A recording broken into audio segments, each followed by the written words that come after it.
All right, over here we have our pasture-raised pig operation. These pigs will live outside here, and we'll rotate them to new paddocks every 2 to 4 weeks. They're living in the woods like pigs like to be, in the shade. They're getting roots and vegetables and bugs. And I would argue to say this is the most environmentally friendly, healthy, sustainable meat you can buy, because in addition to all the natural forages they're getting as we rotate them to new paddocks every couple of weeks, we are also supplementing them with food waste. So 35% of the food in the United States goes in the landfill.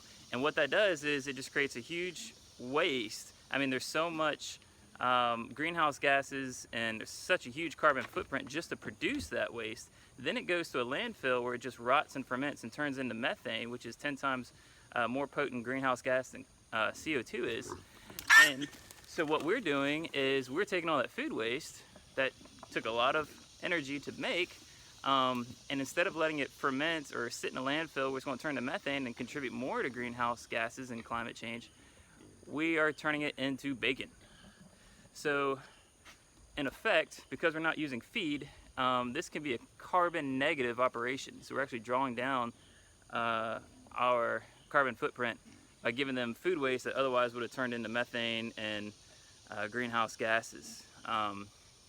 And this is the happiest, healthiest pigs you can eat because they're getting a large proportion of grass and vegetation in their diet. They're leaner, they're healthier, they're happy, and they help bring about new succession in our woods. So they'll clear out an area, root it up, till it up.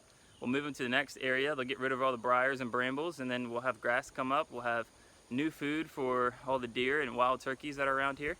And it's a beautiful system. So these are regenerative pigs, and they are, in my opinion, the most sustainable and most environmentally friendly meat you can consume. There's a little pasture, and some are eating some food scraps now, some leftover produce from grocery stores and restaurants, and they are happy, happy, happy. And they're going to turn these woods into a beautiful savanna with a nice grass, vegetative understory